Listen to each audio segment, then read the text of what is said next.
Bon matin tout le monde. Alors j'espère que comme Martin l'introduit, on pourra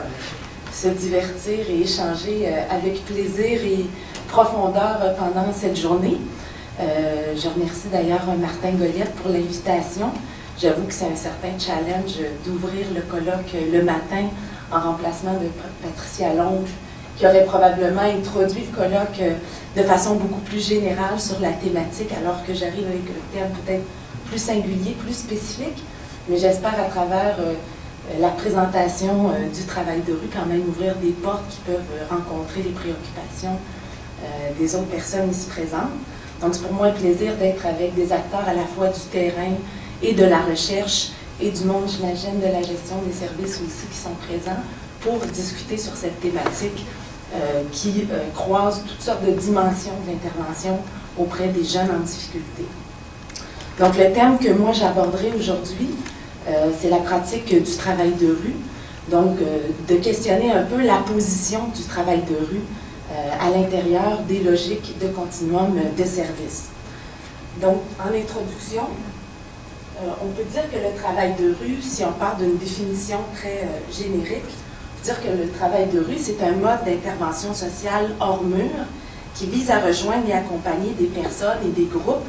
qui sont plus ou moins en rupture sociale, et ce, par le biais d'une présence directe dans leur milieu de vie. Donc, le travail de rue rejoint divers publics, adultes, jeunes, mais on pourrait dire que le public des jeunes et des jeunes adultes est le public le plus rejoint par le travail de rue au Québec et même à l'international. Dans le cadre du colloque d'aujourd'hui, donc on va réfléchir sur les enjeux de la continuité des services auprès des jeunes. Donc on va voir un peu plus spécifiquement les enjeux d'une pratique qui mise sur un mouvement d'aller vers des personnes qui se tiennent ou qui sont tenues plus ou moins à l'écart des espaces institués. Donc dans une réflexion sur la continuité des services, une pratique comme ça qui va vers ceux qui n'ont pas tendance à aller vers les services a un intérêt particulier. Donc il y a trois dimensions particulières qu'on va aborder aujourd'hui. Dans un premier temps, j'essaierai de résumer très brièvement l'évolution historique du travail de rue pour voir comment la position qu'on a attribuée un peu de chaînon manquant au travail de rue s'est positionnée à travers les différentes phases historiques de l'organisation des services au Québec. Ça sera effectivement un survol très rapide. Avant d'aller un peu plus directement sur la position d'entre-deux qu'occupe le travail de rue, souvent entre les jeunes en rupture sociale et les établissements, les intervenants qui sont chargés de répondre à leurs besoins. Donc, on va aborder quelques-uns des enjeux pratiques et éthiques de cette position d'entre-deux des travailleurs de rue. Et enfin, on ira un peu plus directement sur les enjeux politiques de la place qu'occupe le travail de rue dans cette logique de la continuité des liens et des services.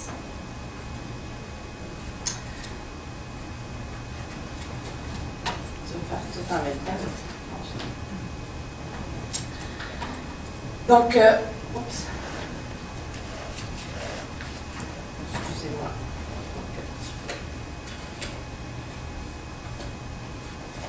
Il y a une feuille qui s'est perdue. Je vais y aller direct comme ça. Donc, le travail de rue est une pratique qui a évolué vraiment en dents de scie au fil des dernières décennies, des 4 dernières décennies. Donc, on pourrait dire qu'avant les années 60, le travail de rue n'existait pas comme tel, comme forme de pratique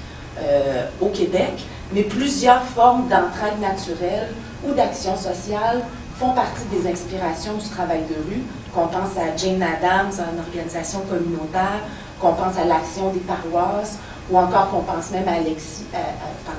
Alinsky dans la perspective plus de l'action sociale. Donc, il y a toutes sortes d'inspirations qui sont nées avant les années 60,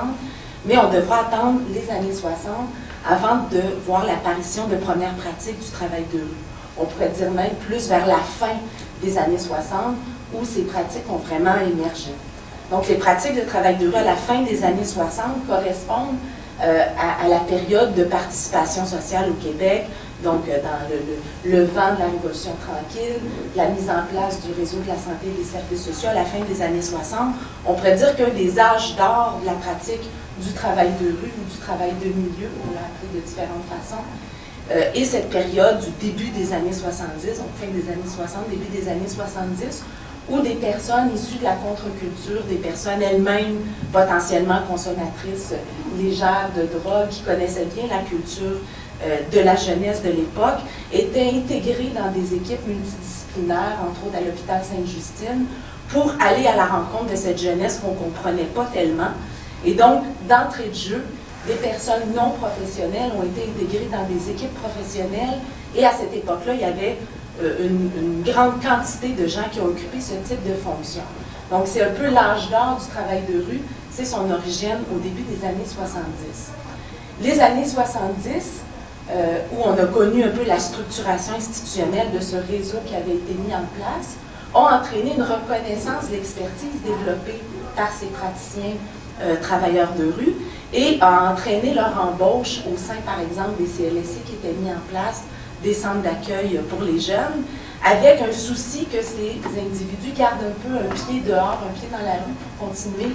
à amener le pouls de la jeunesse. Sauf qu'avec cette structuration-là institutionnelle, tranquillement, pas vite, les gens ont sorti de leur deuxième pied de la rue et sont plus rentrés entre les murs. Et donc, la récupération de la pratique du travail de rue fait en sorte que vers la fin des années 70, il y avait presque plus de gens qui faisaient vraiment du travail de rue, sinon qu'un petit groupe du Bureau de consultation jeunesse, donc un des premiers organismes communautaires jeunesse au Québec,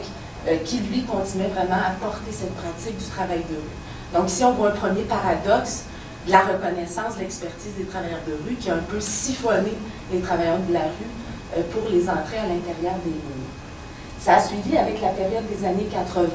où dans tous les domaines à peu près, on a senti un refermement un peu de l'institution sur elle-même et du communautaire sur lui-même. Des années 80, où beaucoup d'organismes communautaires, entre autres d'organismes communautaires dans toutes sortes de domaines auprès des jeunes, sont nés. Donc, dans cette période des années 80, les organismes de travail de rue, quelques-uns se sont développés à Montréal, à Drummondville, à Québec, et de façon beaucoup plus en marge, de façon plus autonome. Et on associe souvent le développement de la philosophie d'action et l'éthique du travail de rue à cette période des années 80, un peu plus refermée sur elle-même, mais où certains principes de base de la pratique du travail de rue qu'on continue de porter ont vraiment été nés. Il y a eu entre autres le PIAMP à Montréal, le PIPQ à Québec et le refuge La Fiole à Drummondville, qu'on appelle les 3 P fondateurs du travail de rue tel qu'on le connaît aujourd'hui. L'arrivée, la fin des années 80 et le début des années 90, donc avec les réformes de réorganisation du réseau de la santé et des services sociaux, ont amené un nouvel attrait envers, j'aurais pas dû faire effacer aussi vite mon PowerPoint, je pense. Donc, a amené une transformation et un nouvel intérêt envers le travail de rue. Donc, dans le contexte de cette réforme, axée sur la régionalisation, axée sur la prévention, axée sur l'approche milieu, le travail de rue a été reconnu encore comme une pratique intéressante, mais de façon très fragmentée. Donc, on a vu au début des années 90 un intérêt pour toutes sortes d'aspects spécifiques du travail de rue, qui fait que toutes sortes de petits projets sont nés un peu partout, parfois au sein d'organismes communautaires qui avaient une certaine connaissance du travail de rue, mais aussi très souvent au sein de comités de travail, de tables de concertation, où l'opportunité d'avoir un financement pour faire du travail de rue ou de milieu faisait en sorte que des gens initiaient des projets de travail de rue, parfois temporaires, 6 mois, 1 année, avec des mandats très, très pointus, qui fait que le travail de rue s'est popularisé dans cette époque, mais en même temps fragilisé à cause des conditions d'exercice qui étaient peu favorables à la pratique. À titre anecdotique, je me rappelle, moi, d'avoir rencontré un travailleur de rue à cette époque qui ne connaissait pas la pratique, qui avait été embauché par une table de concertation, et où donc il y avait beaucoup plus de patrons que de collègues de travail. Et quand je l'ai rencontré, c'est pas une blague, il avait vraiment la peau verte, il était épuisé, il ne comprenait pas son rôle, il ne savait pas ce qu'il pouvait faire. Il devait couvrir 6 municipalités, rendre des comptes à plein de gens. Et donc, ça a été une période assez fragilisante de ce point de vue pour le travail de rue, mais ça a été en même temps une époque où les travailleurs de rue du Québec ont commencé à se regrouper, entre autres en créant l'Association des travailleurs et travailleuses de rue du Québec, la TRUC. Donc, ça a été une phase à la fois de consolidation des liens entre les travailleurs de rue, mais en même temps, c'était dans une espèce de défensive face à la fragmentation de la pratique du travail de rue. Par la suite, donc, des années 2000, la TRUC avait été créée, donc maintenant la TRUC a environ entre 200 et 250 membres. Donc, il y avait déjà un petit peu plus un discours des liens de solidarité entre les travailleurs de rue, et c'était assez nécessaire parce que dans le contexte de renforcement de l'intégration technocratique de cette logique de réorganisation des services, les travailleurs de rue ont eu besoin de se positionner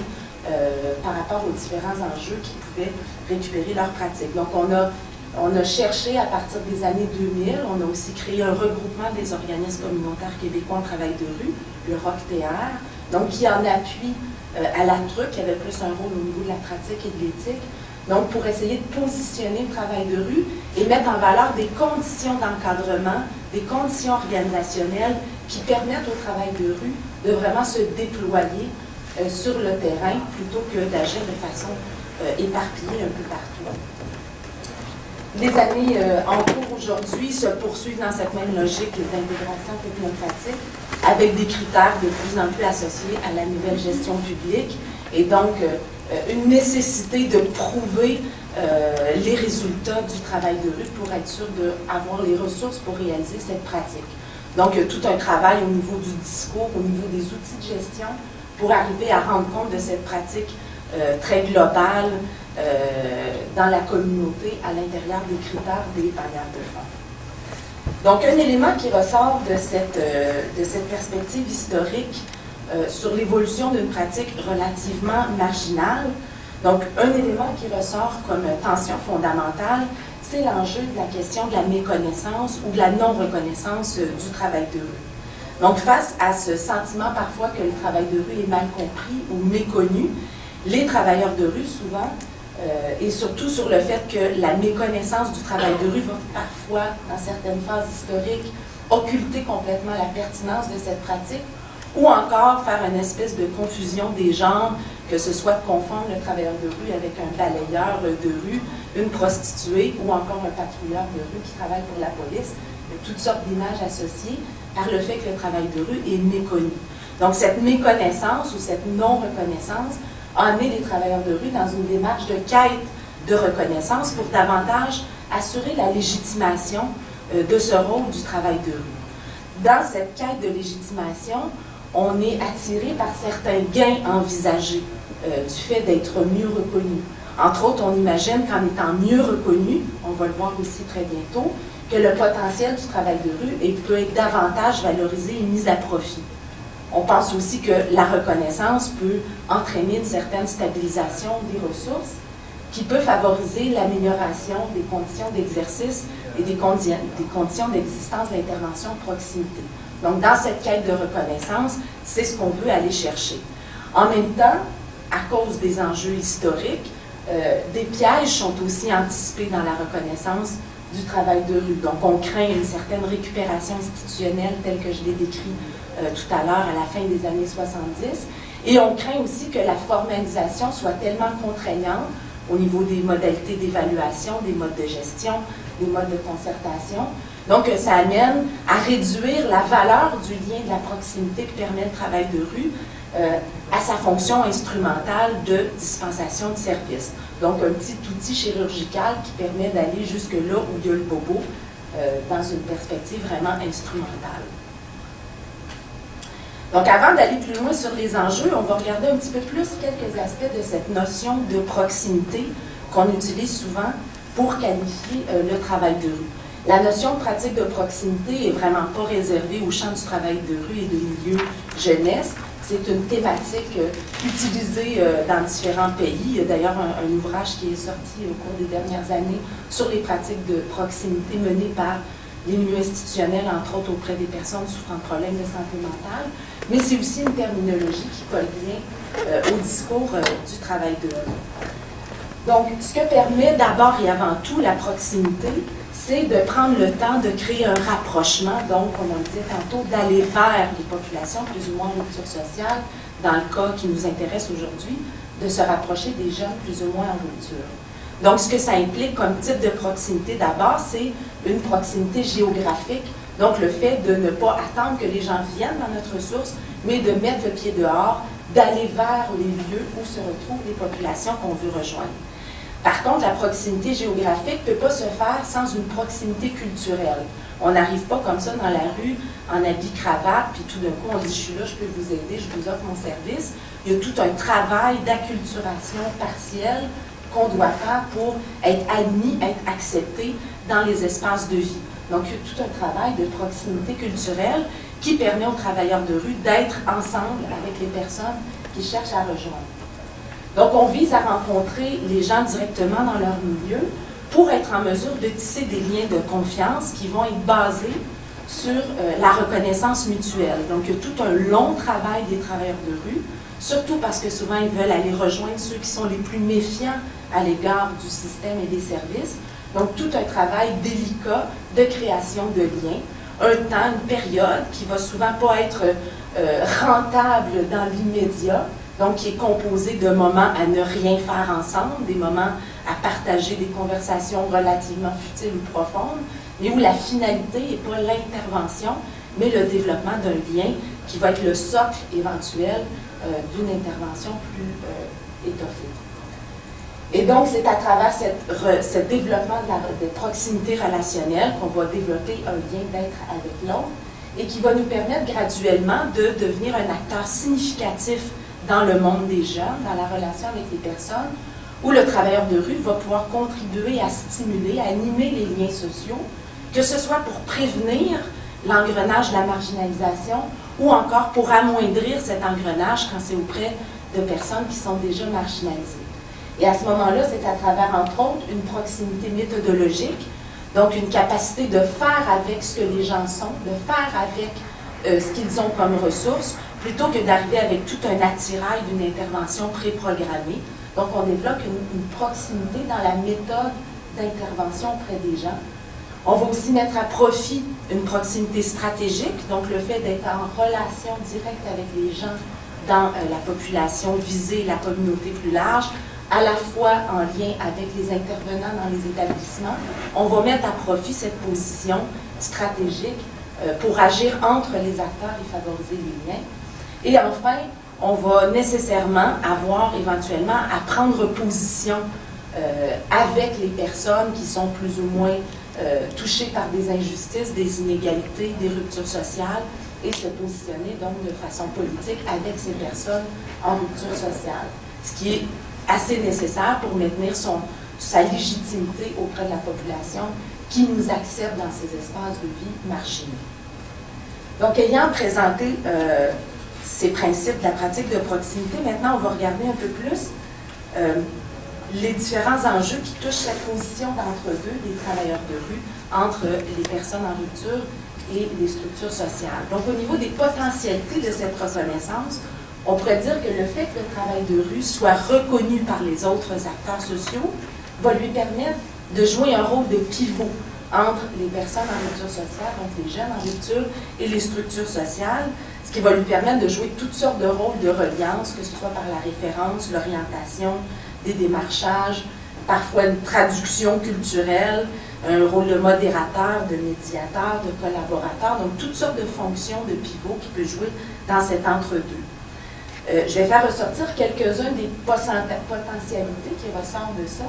Entre autres, par exemple, le fait que le travailleur de rue, quand il est reconnu, peut être vraiment accessible et disponible dans les différents espaces sociaux qu'occupent les jeunes. Par exemple, quand une école secondaire accepte qu'un travailleur de rue flanque sur son territoire, pénètre ses murs, c'est une façon de briser la rupture entre l'école et le reste de la vie courante. Donc, la reconnaissance du travail de rue permet une fluidité entre les espaces. La reconnaissance du travail de rue va aussi permettre d'ouvrir des portes au sein de certaines structures sociales. Par exemple, quand certains critères ou quand certaines modalités de fonctionnement sont très peu adaptées à la réalité de certains individus plus en rupture, parfois le travailleur de rue va trouver des manières de contourner des obstacles et d'ouvrir des portes ou cesser que les jeunes soient pris dans des portes tournantes et donc permettre un accès à un service, à une ressource qui aurait été difficile d'accès dans un autre contexte. Sa reconnaissance va aussi permettre que son expertise soit sollicitée de façon appropriée et dans le respect de son éthique. Donc, parfois, des travailleurs de rue qui sont reconnus, on va leur demander de donner le pouls, par exemple, de ce que les jeunes vivent ou pourquoi les jeunes font du vandalisme dans tel quartier. Le travailleur de rue va pouvoir venir partager son expertise dans la mesure où son éthique est respectée. Contrairement au fait où on lui demande c'est qui a fait le vandalisme, c'est un petit peu plus problématique pour le travailleur de rue, évidemment. Le fait d'être reconnu va lui permettre aussi de développer des marges de manœuvre pour intervenir dans des zones grises. Par exemple, s'il est en contact avec un jeune qui est en fugue, légalement, il devrait automatiquement... 5 minutes, ok, j'accélère vraiment beaucoup. Donc, il va pouvoir, par exemple, dégager des marges de manœuvre avec les autorités pour pouvoir être en lien avec ce jeune avant de le signaler, essayer de l'accompagner. La reconnaissance va lui permettre aussi d'avoir certains appuis pour des stratégies développées avec les jeunes, que ce soit pour organiser des événements culturels ou sportifs, par exemple. Et sa reconnaissance va permettre de mettre à profit son expertise de témoin acteur auprès de la population ou des dirigeants pour les sensibiliser à la réalité des jeunes. Inversement, il y a des tensions potentielles qui peuvent découler de cette position d'entre-deux des travailleurs de rue. Entre autres, par exemple, quand le travailleur de rue est confronté à la méfiance et à la méconnaissance de certains des intervenants, qui vont le percevoir comme un intrus qui vient déranger, et donc comme un imposteur qui s'ingère dans leurs espaces institutionnels et qui parfois interfère dans leurs interventions. Par exemple, une personne de la DPJ qui perçoit que la présence du travailleur de rue dans son dossier, dans son intervention, n'est pas pertinente, alors que le travailleur de rue est en lien avec cette jeune ou ce jeune depuis déjà longtemps. D'autres types de tensions vont au contraire être quand le travailleur de rue va être perçu comme un instrument qui arrange, et donc où on va le reconnaître, mais de façon conditionnelle, en le percevant comme un prolongement potentiel des mandats institutionnels auprès des populations difficiles à atteindre. Par exemple, lui demander des informations sur des personnes avec lesquelles il est en lien. Donc, pour arriver directement à notre thématique, on veut dire que de façon générique, la continuité réfère à ce qui est, au caractère de ce qui est continu, de ce qui se poursuit, de ce qui n'est pas ininterrompu. Jusque-là, cette définition générique peut nous aller à tout le monde, mais selon la logique qu'on adopte, cette conception de la continuité ne sera pas la même. D'un point de vue technocratique, on va concevoir la continuité des services comme un continuum dans lequel chaque acteur remplira une certaine case spécifique de laquelle il n'est pas supposé vraiment déborder sans empiéter sur le rôle d'un autre. On va concevoir l'organisation des services comme un tout qui est cohérent et qui est uniforme et où les rôles sont partagés de façon mécanique et hétéronome.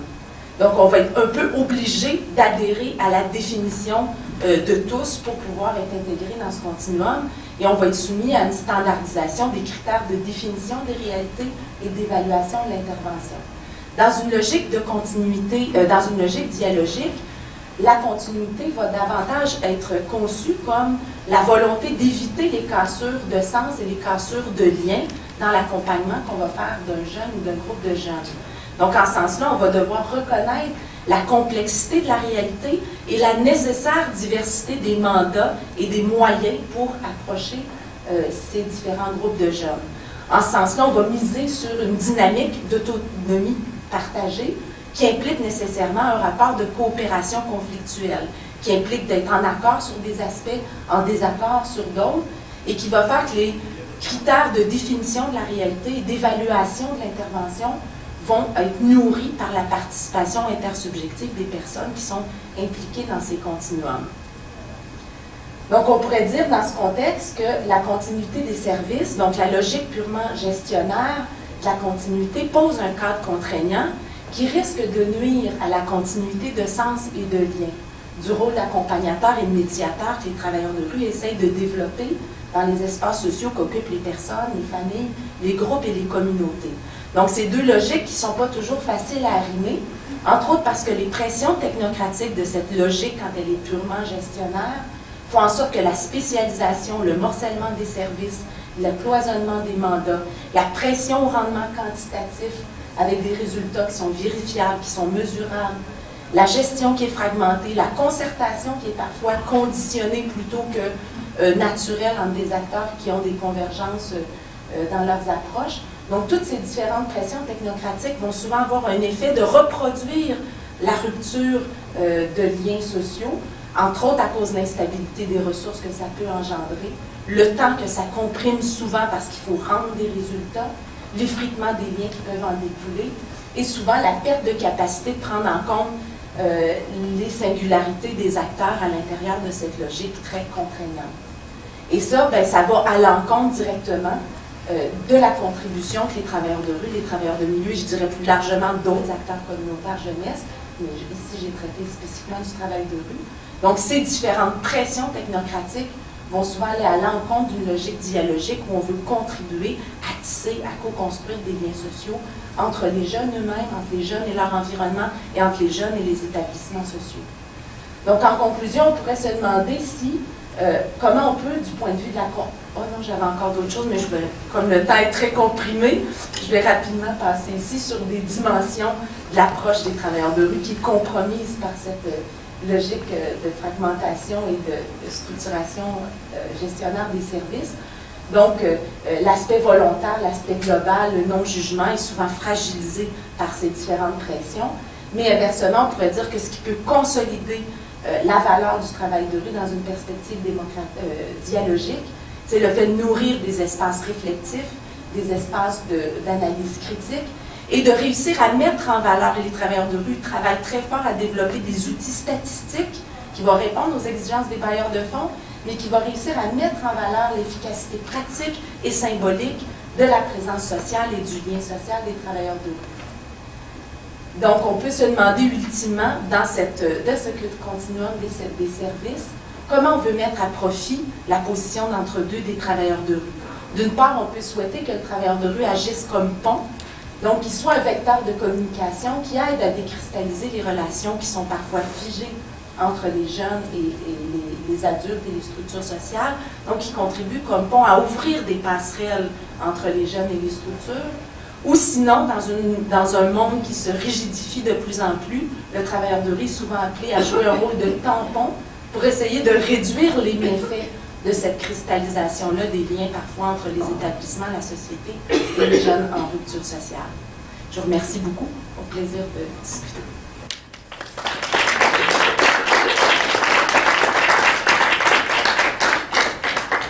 Je ne sais pas s'il y a une ou deux questions de clarification pour aller plus loin, sachant qu'on va revenir d'une façon plus globale, dans une discussion un peu plus longue par la suite. J'en ai peut-être une, moi, petite question à lui. C'est extrêmement intéressant ce que tu nous dis. Tu places le travail de rue en tant justement que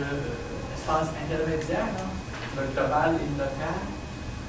Dans cette perspective-là, dès lors qu'il y a une continuité de service qui est organisée d'en haut, quelle est la place d'innovation que peut avoir et que peut prendre le travail de rue au travers de tout ça? Je pense que dans cette structure-là, c'est d'ailleurs pourquoi il y a des regroupements qui ont été mis en place d'organismes communautaires en travail de rue et des alliances qui se tissent avec d'autres regroupements d'organismes communautaires. Pour les travailleurs de rue, sont au ras des pâquerettes, sont souvent dans l'action directe sur le terrain, dans les espaces de concertation locale. Mais comme tout ça dépend d'enjeux beaucoup plus généraux, c'est important que les organisations de travail de rue puissent défendre sur un plan plus politique la nécessité de conditions d'exercice qui leur permettent de jouer ce rôle directement sur le terrain. Pour les travailleurs de rue, s'ils ont trop à fréquenter des espaces de réunion pour arrimer l'organisation des services, c'est directement au détriment du temps qu'ils peuvent investir sur le terrain. Donc, on essaie de plus en plus de développer des instances intermédiaires qui peuvent représenter et porter la parole des travailleurs de rue pour mettre en valeur, par exemple, le besoin de financement de base qui ne dépend pas d'une problématique particulière ou d'une collaboration singulière. Donc, en ce sens-là, je pense que c'est les organismes communautaires en travail de rue qui sont les mieux placés pour défendre un peu cet espace-là de marge dont on a besoin de travailler.